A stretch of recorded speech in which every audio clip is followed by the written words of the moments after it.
the last lecture, we introduced the basic notion of the subspace of a vector space. Let us recall what is meant by a subspace. We have a vector space V over a field F, and we have a subset W. Subset is a W is a subset of V. W subset of V is said to be a subspace of V if 1 it is non-empty, it should be non-empty,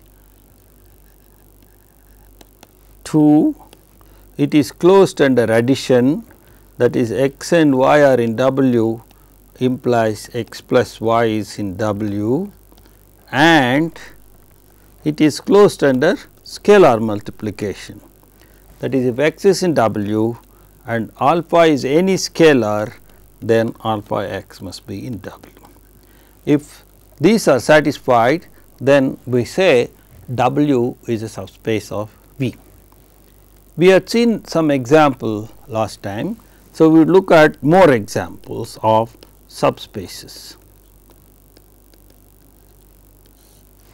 The first example we had already seen in the last lecture. We shall see now another example. Let us look at the vector space V, which is the collection of all functions from S to R, where S is an arbitrary set, S is some non-empty set, and we are looking at the collection of all functions, real valued functions, which associate with every point in S a number in R. So, we are looking at all such functions.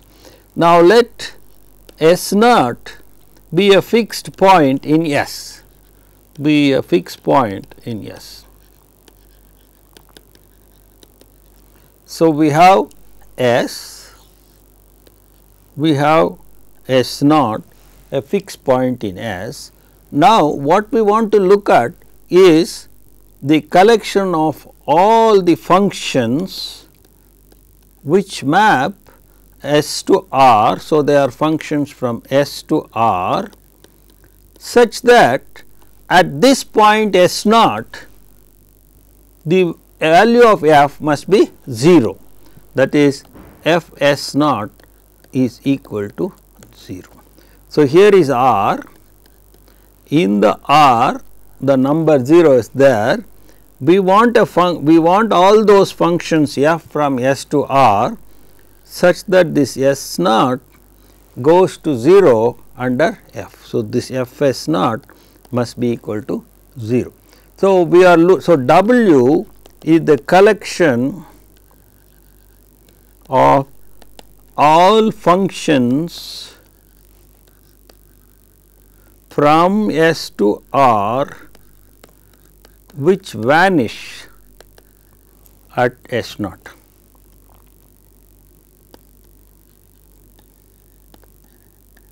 The collection of all functions from S to R which vanish at the point S naught. Now, is W a subspace of the collection of all functions from S to R? Now, in order to verify whether something is a subspace or not, we have to verify three things. One, whether it is non-empty, whether it is closed under addition, and whether it is closed under scalar multiplication. So, the first thing to observe is that the 0 function takes every point to the 0 value, in particular the point S naught is mapped to the 0 value. So, the 0 function, which will denote by theta v, maps S to R is such that theta v of S is 0 for every S in S, and therefore, theta v of S naught is 0, and theta v is a function which maps S naught to 0 and therefore, theta v belongs to this collection, because this collection is a collection of all functions which map S naught to 0, and theta v is one such function, and therefore, W is non-empty. It has this 0 function in its collection. Next, suppose we have two functions in this collection. The fact that f is in W means it has the value 0 at S naught, and the fact that G has is in W means G is 0 at S naught. This means f S naught plus G S naught is 0. But by the law of addition of functions, this is the same as the value of the function f plus g at S naught. This says the function f plus g also vanishes at S naught, and therefore, f plus g is also in W.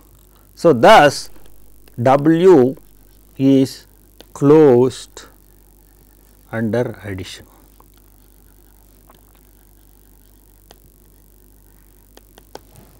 The next thing we have to verify is that W is closed under scalar multiplication. So, suppose we have a function f in W and alpha is any scalar. Now, our scalars are R, because f is the capital F of all functions from S to R is a vector space over R. So, our scalars must be R. So, take a function f in W and a scalar alpha in R. Now, since f is in W, it must take the value 0 at S naught, and of course, we are given alpha is in R. And therefore, if I multiply f S naught by alpha, I will have alpha times 0, which is again 0. By the definition of scalar multiplication of functions, this is the same as the value of the function alpha f at the point S naught is alpha times the value of f at S naught, which is 0 from above. So, we get alpha f takes the value 0 at the point S naught. This means alpha f is also qualifies to be in W. Thus, whenever f is in W, alpha is in R, alpha f is in W, that says W is closed under scalar multiplication. So, thus we have W is non-empty, it is closed under addition, and it is closed under scalar multiplication. So, thus W is a non-empty subset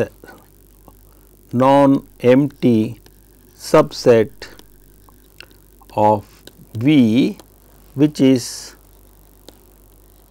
closed under addition and scalar multiplication. And these are the qualifications for something to be a subspace of V, and that says W is a subspace of F. Our vector space was F S R. So, the collection of all functions from S to R which vanish at that point S naught is a subspace. Now, we can generalize this. We can replace the point S naught by a subset of S. So, let S 1 be a subset of S. So, we have S and we have a subset S 1 inside that, and then we look at all the functions which map S to R. So, we have functions which map S to R such that if you take any point inside this S 1, it must go to 0. So, we are looking at all those functions F such that F S is 0 for every S in S 1. So, it is F S is 0 for every s in S. So, it is a collection of all functions, the collection of all functions, and what sort of functions are these? These are from S to R, and what else? They must vanish at every point in S1, which vanish at every point in S1, that subset. So, the subset at any point in that subset, the value of the function must be 0.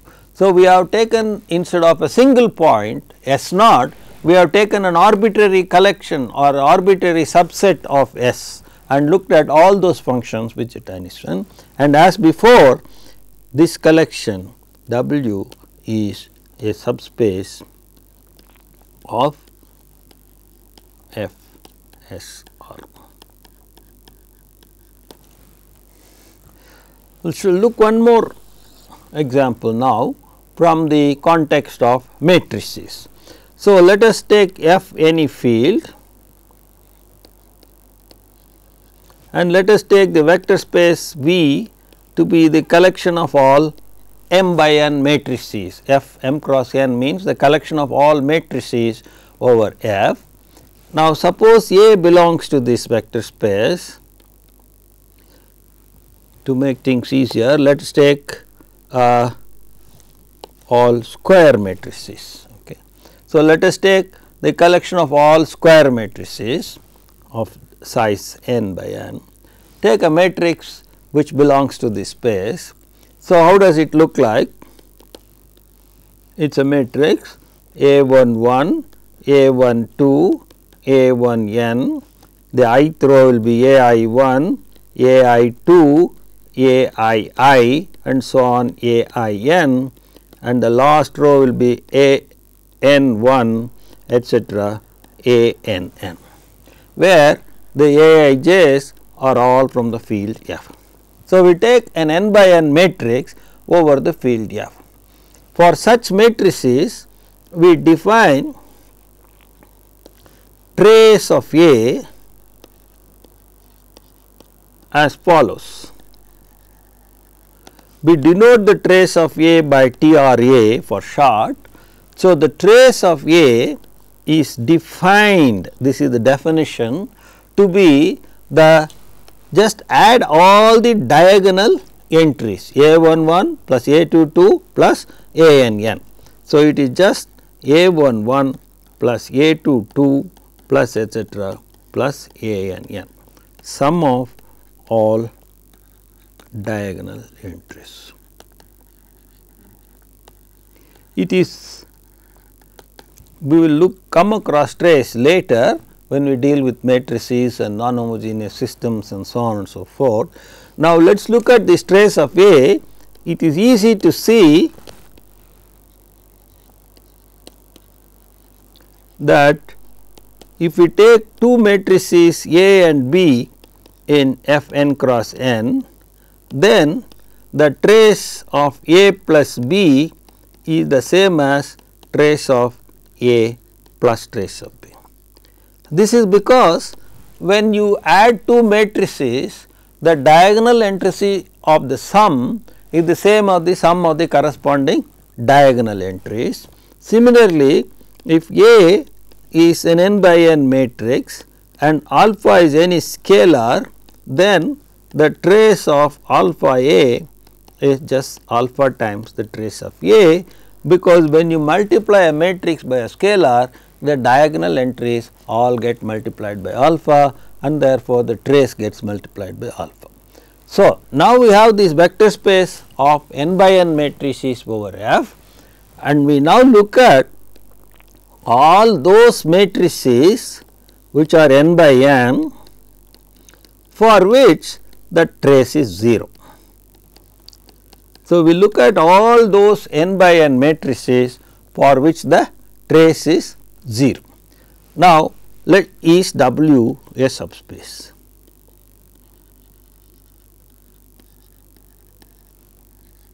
of f n cross n. Again, in order to verify whether something is a subspace or not, we have to verify three things: the fact that W is non-empty, the fact that W is closed under addition, and the fact that W is closed under scalar multiplication. Let us check each one of these. The first thing is, if you take the 0 matrix, the n by n 0 matrix, all the entries are 0, and therefore, the sum of the diagonal entries will certainly be 0. It has trace 0, and the moment a matrix has trace 0, it qualifies to be in W, and therefore, the 0 matrix belongs to W, which says W is non-empty. So, that is the first thing that we have to verify to see whether something is a subspace or not. The second thing that we have to verify is whether it is closed under addition. If A and B are in W, then the fact that they are in W mean the trace of A is 0 and the trace of B is also 0. If the trace of A and trace of B are 0, their sum trace of A plus trace of B will also be 0. But we just now observed that the trace of A plus trace of B is the same as trace of A plus B. So, trace of A plus B is 0, and therefore, A plus B is a matrix whose trace is 0, and therefore, A plus B qualifies to be in W. Thus, if A and B are in W, A plus B is in W. So, W is closed under addition.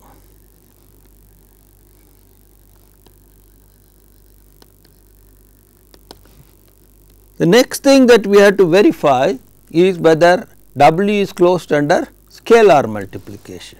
So, let us take A in W and alpha as scalar. The fact that A is in W again tells us trace of A is 0 and we have alpha is in F, and therefore, alpha times trace of A will be alpha times 0, which is 0, and again we just now observed that alpha times trace of A is the same as trace of alpha times A, and therefore, that is 0.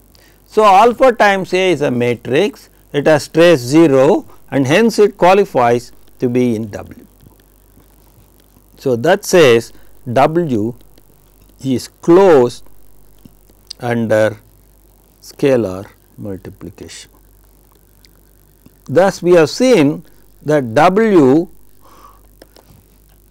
all these imply W is a non-empty, that is the first requirement, it is a subset of F n cross n, the set of all n by n matrices, such that it is closed under addition and scalar multiplication.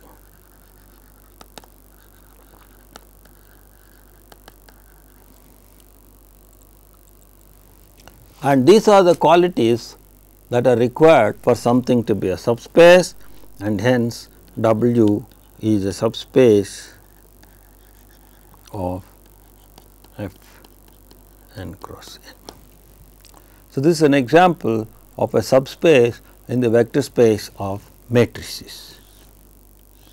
Let us look at one more example. Take V to be R3.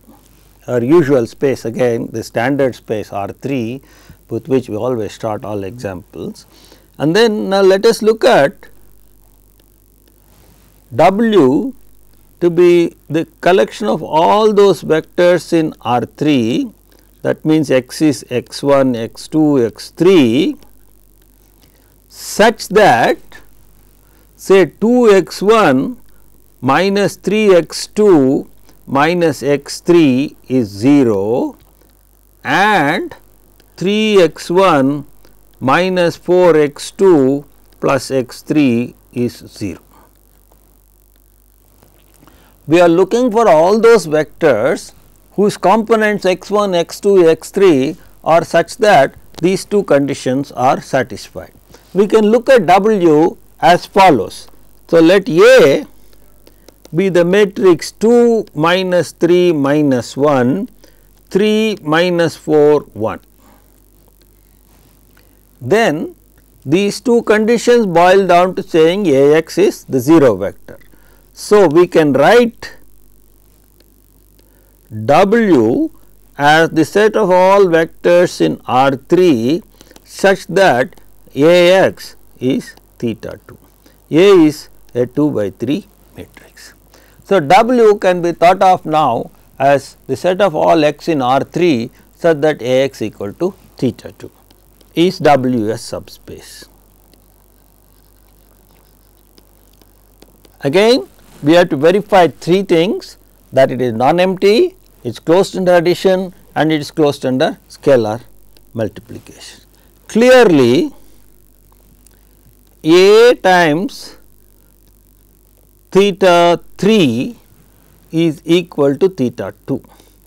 A is a 2 by 3 matrix, theta 3 is a 3 by 1 0 vector. So, the result will be a theta 2 2 by 1 0 vector, which implies that theta 3 qualifies to be in W, which implies that W is non-empty.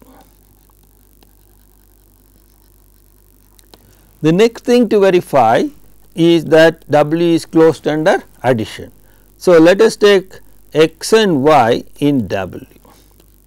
The fact that x is in W means A must nullify it. Similarly, y is in W means A must nullify it, that is, it kills it. A x must be theta 2 and A y must be theta 2. If A x and A y are theta 2, A x plus A y must be theta 2 plus theta 2, 0 vector plus 0 vector is again the 0 vector. But matrix multiplication is distributive. So, this can be written as A x plus y is theta 2, which says that x plus y also get annulled by A. So, it qualifies to be in W.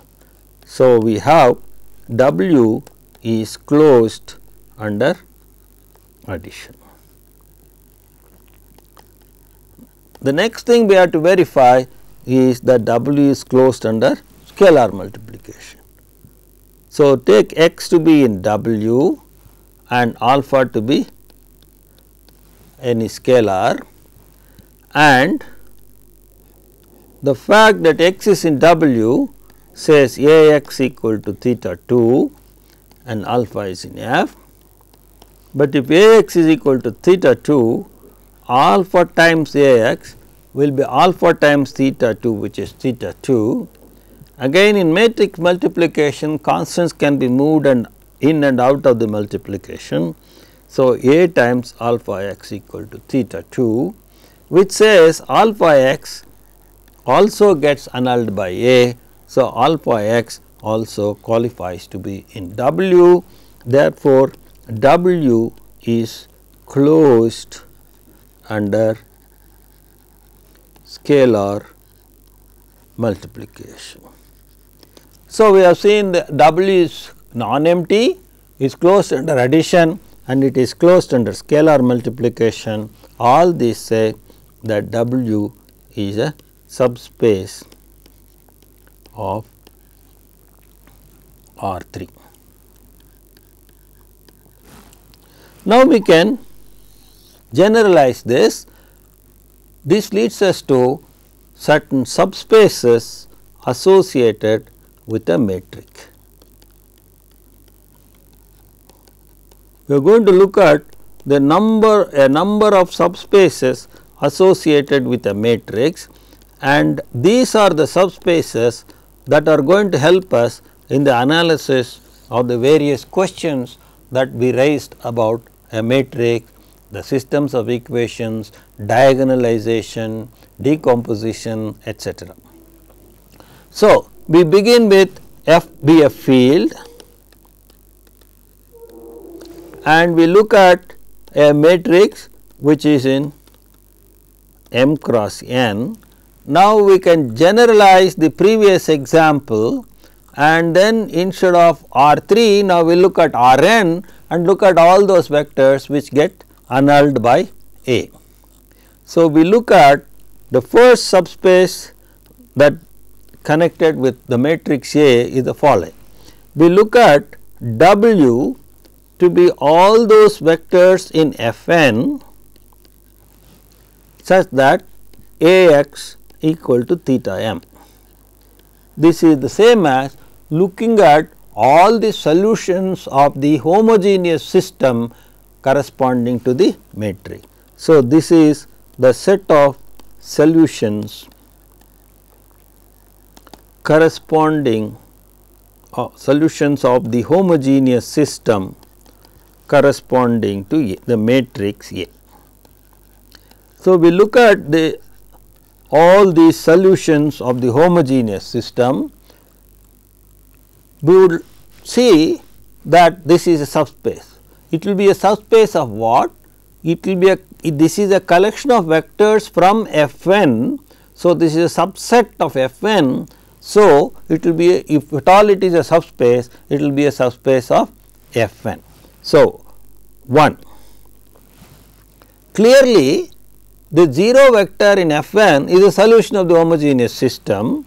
So, clearly theta n belongs to W since A theta n is theta m.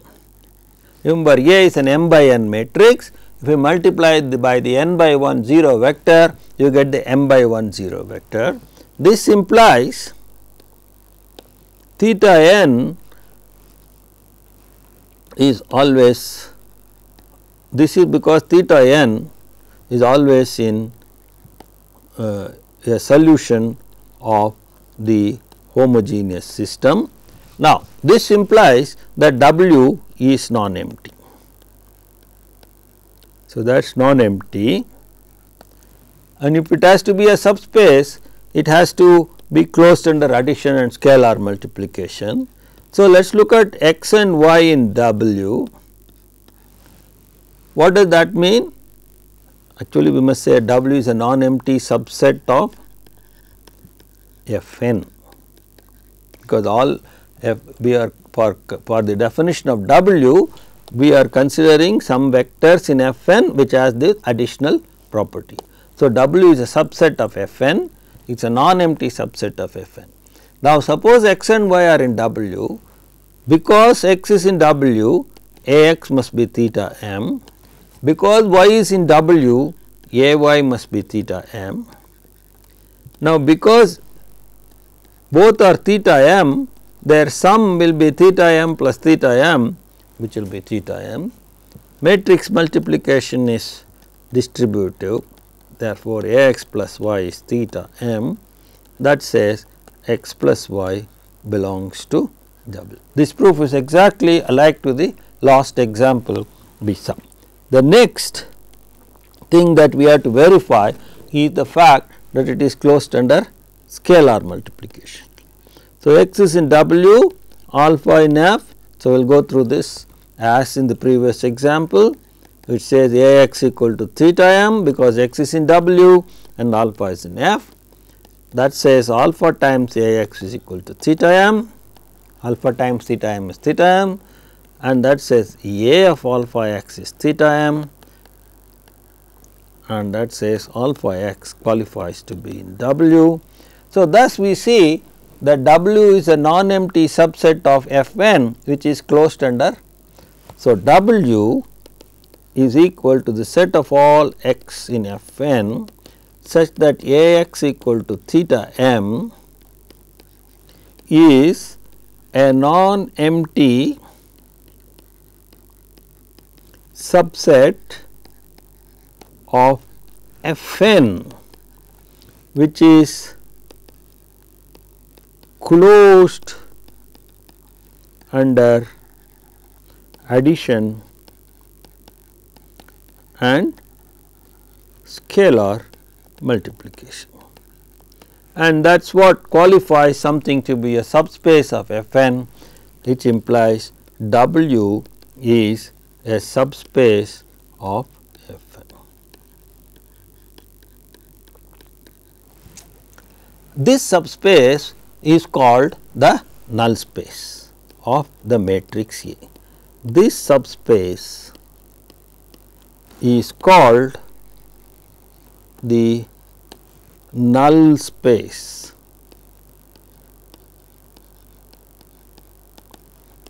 of the matrix A and is denoted by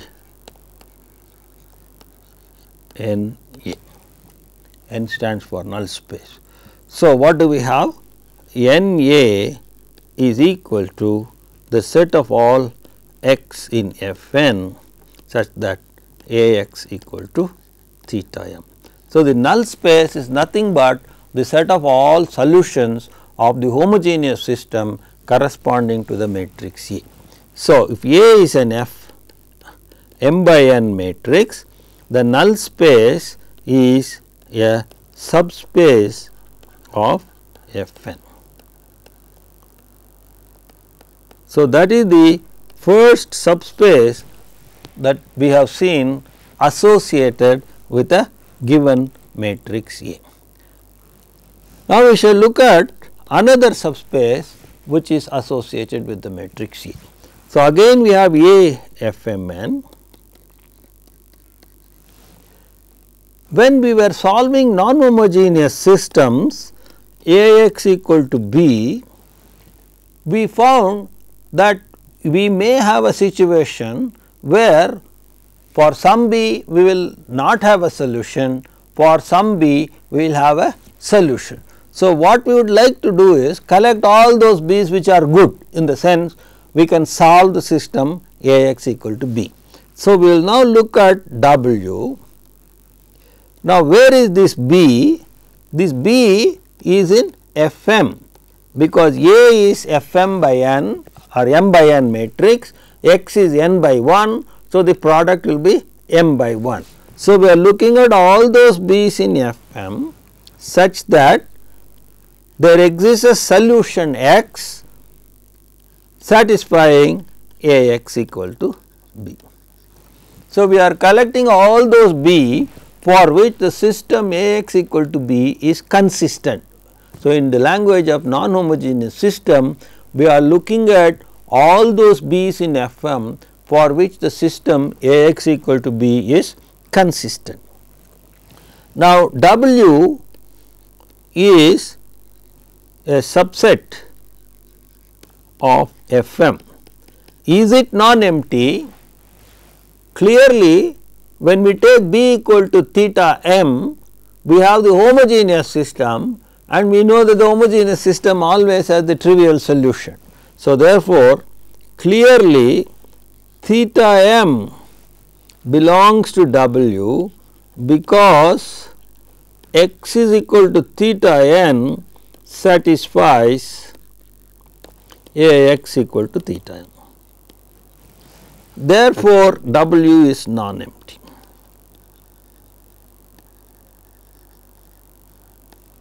It is a non-empty subset of Fm. We will keep reminding that. Then we have to look at whether it is closed under addition. So, suppose B1 and B2 belong to W. What does it mean to say that B1 belongs to W? That means the system A x equal to b is consistent. That means there is a solution x such that A x equal to B1. So, there exists an x1 in Fn.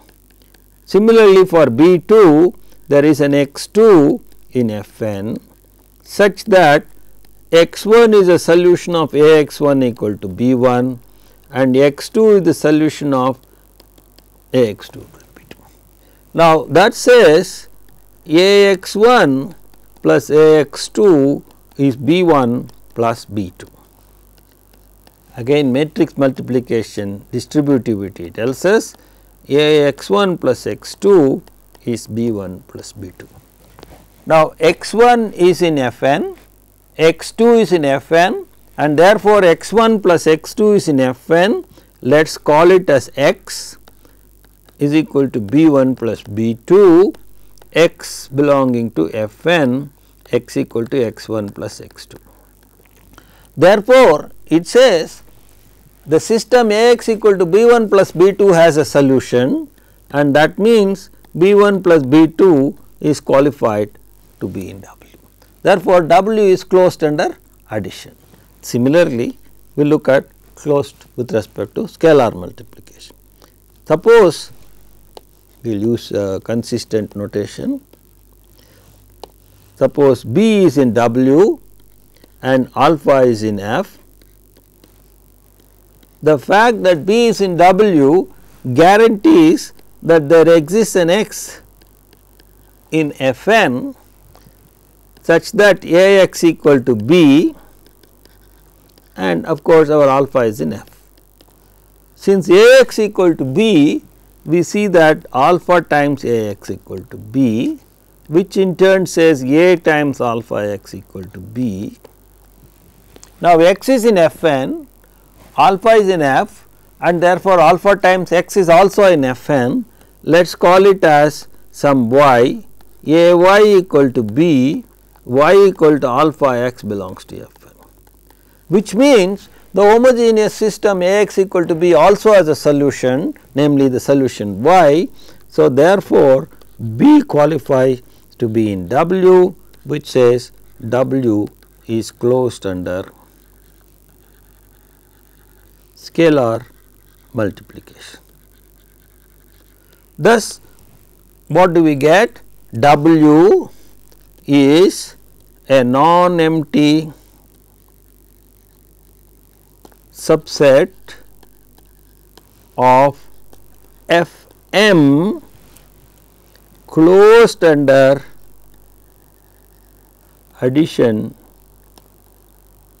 and scalar multiplication, and therefore, it qualifies to be a subspace of Fm. That says W is a subspace of the Fm, and this subspace is called the range of the matrix A. This subspace is called the range of A and is denoted by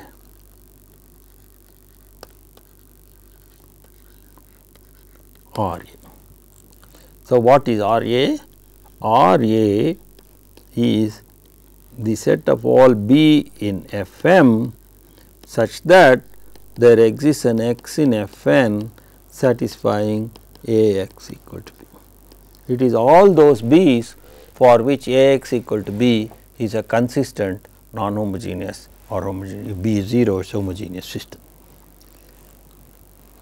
So, RA is a subspace of Fm. So far we have seen two subspaces associated with the matrix. Let us say A is again Fmn, we have Fm here and we have Fm here. What matrix does is it takes a vector x in Fn and maps it to a vector Ax in Fm. Now, our null space Na is collection of all those vectors here which go and fall at the 0 vector here. So, how do we get the null space? To get the null space, what we do is we look at Fn, we look at Fm.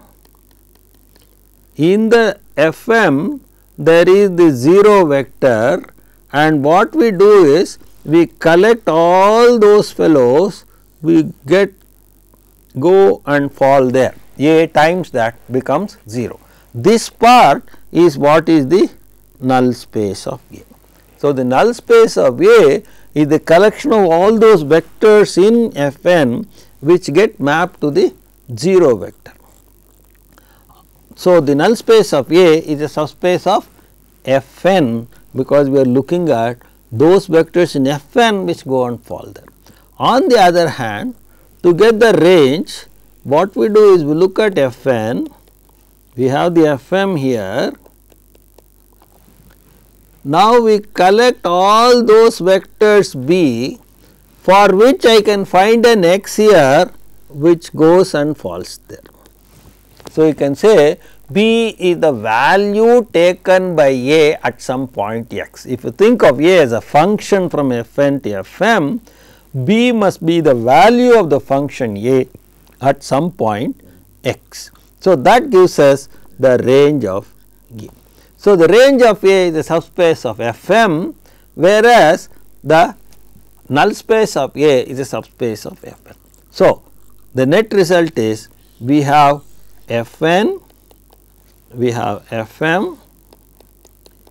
In general, A takes a vector x here to Ax, and some part of it is the one that taken to all the 0 vector, and some part of it here is the range of A, that is those B's for which solution exists for the non-homogeneous system. So, we have two important subspaces associated with the matrix, and one is in Fn and the other one is in Fm. We shall look at more examples of subspaces. Before we do that, let us recollect that if we have a vector space over F,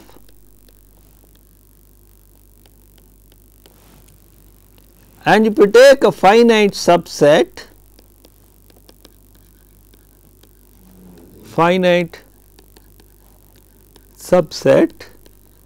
in V, then we looked at Ls, the collection of all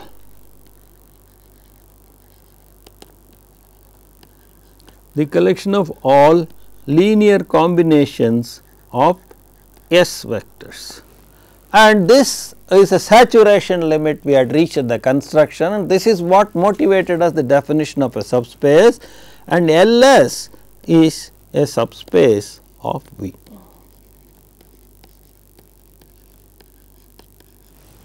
This subspace is called the subspace spanned by S. Subspace spanned by the set S.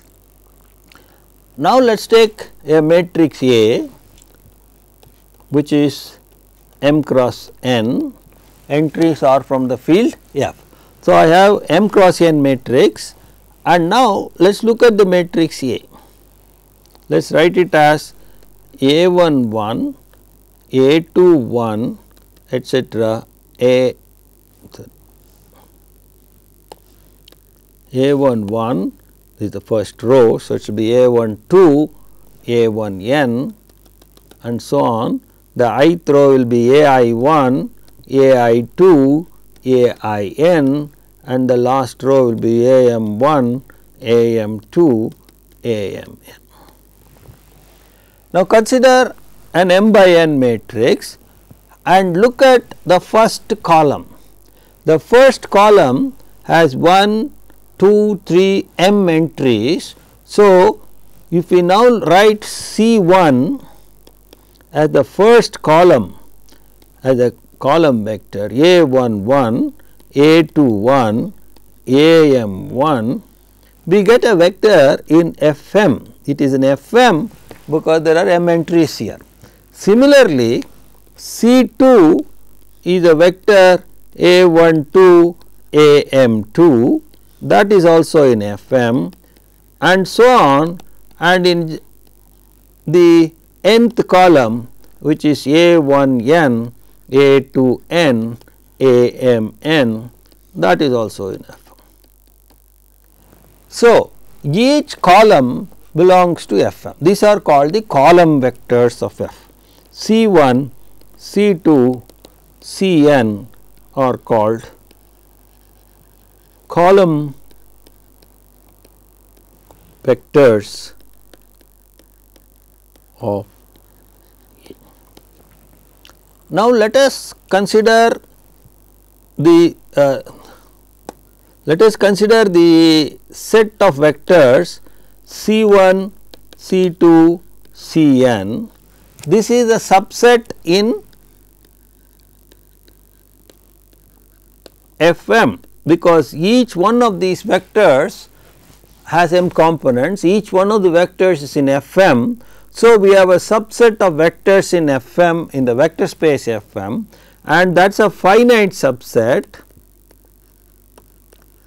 So, we have a finite subset of vectors in the vector space F m, and the moment we have a finite set of vectors, we can look at Ls, the subspace of F m spanned by the S vectors.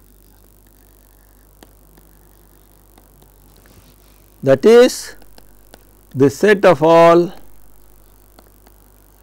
linear combinations of S vectors, but the vectors in S are the column vectors. So, linear combinations of the columns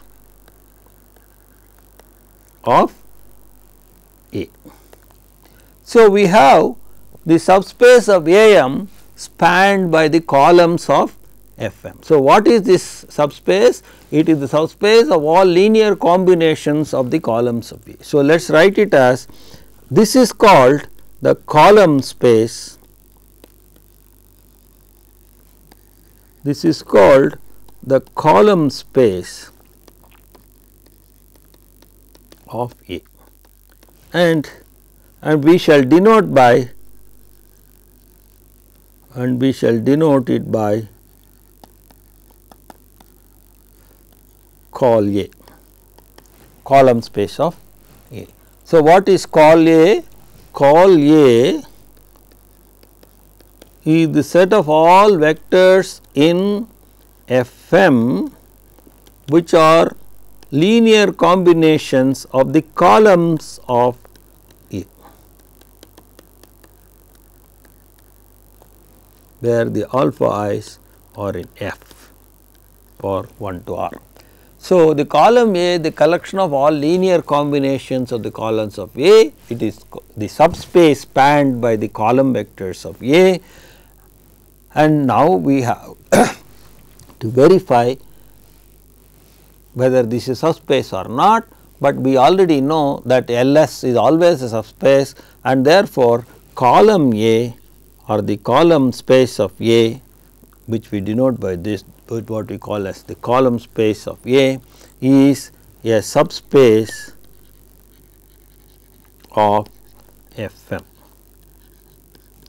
So, now we have got another new subspace, namely the column space of A. So, let us look at what have we got.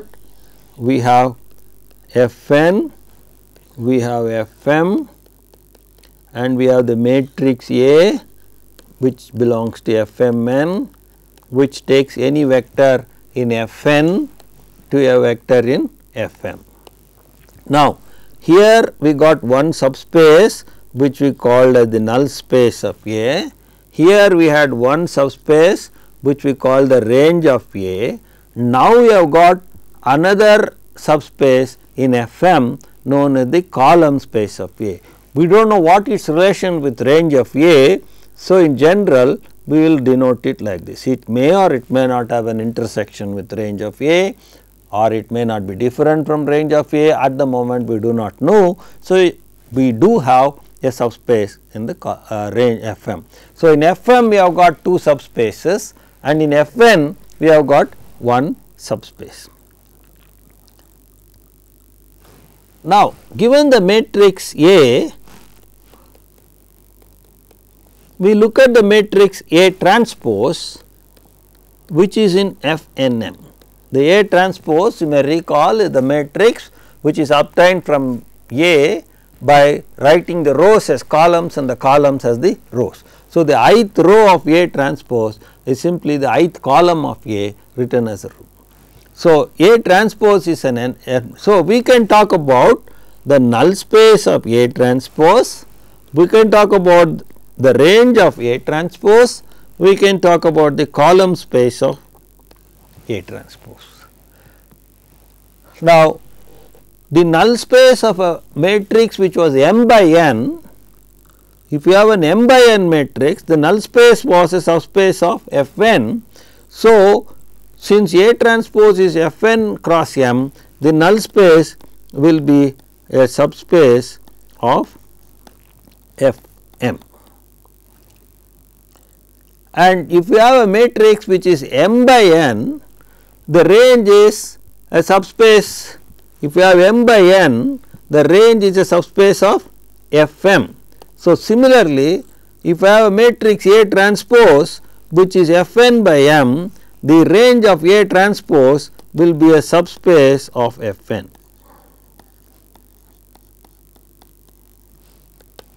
And the column of A was a subspace of Fm. So, the column of A transpose will be a subspace of Fn.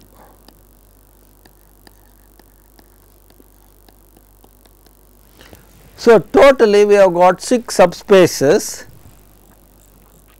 on the Fn side and the Fm side. What are the subspaces we got here?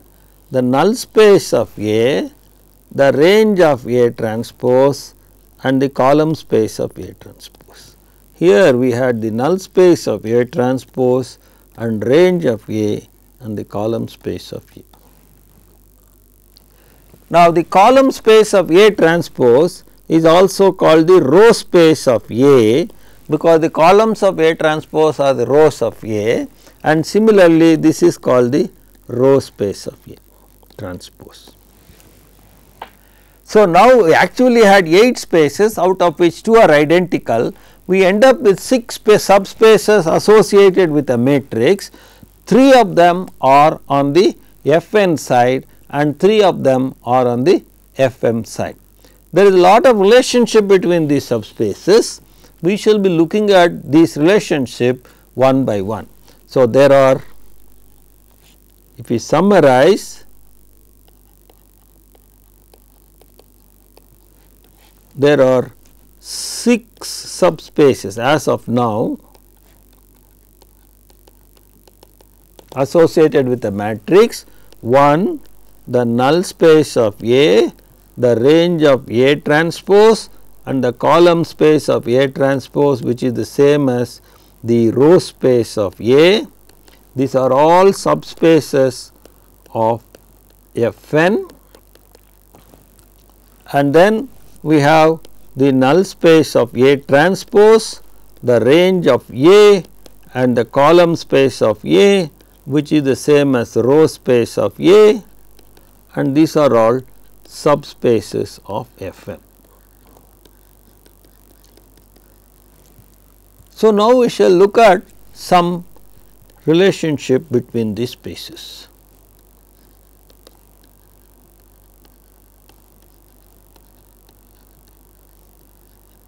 These subspaces.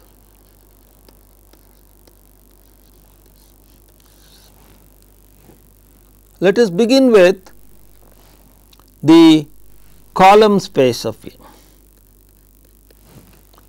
Suppose we have a vector B in the column space of A. What does that mean? This is true, something qualifies to be in the column space of A if and only if it is a linear combination of the columns of A.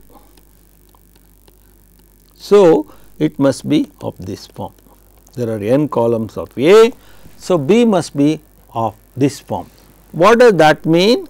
This means B is equal to alpha 1, the column looks like A11, A21, AM1, and so on plus alpha n into a1 n, a2 n, am n. If you now write this, B is equal to a11 alpha 1 plus etcetera a1 n alpha n and so on am1 alpha 1 plus am n alpha n, which is the same as saying B is equal to Ax, where x is equal to alpha 1 alpha n. This means, since B is a linear combination, these alpha 1 alpha 2 alpha n must exist, which means there is a vector x such that B is equal to Ax. This is the qualification for a vector to be in the range of A. So, a vector belongs to the column space of A if and only if it belongs to the range space of A. Conclusion is the column space of A is the same as range space of A. So, for any matrix A, the column space and the range space are identical. Applying this to the matrix A transpose, we get that the column space of A transpose is the same as the range of A transpose.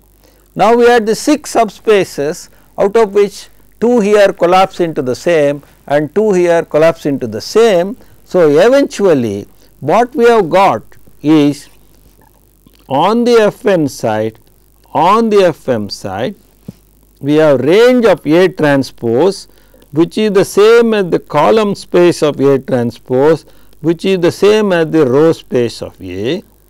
That is the first subspace on Fn side. The second subspace on the Fn side is the null space of A. On the Fm side, we have the range of A, which is the same as the column space of A, which is the same as the row space of A transpose, and the null space of A transpose. Thus, we have 4 important subspaces associated with a matrix. Thus, there are 4 important subspaces associated with an m by n matrix, A belonging to F m cross n, 2 of which are subspaces of Fn and 2 are subspaces of Fn. Now, the analysis of these 4 subspaces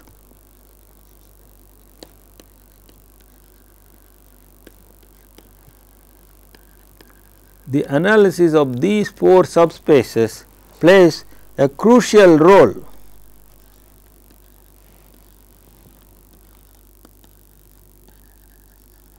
in the analysis of the matrix.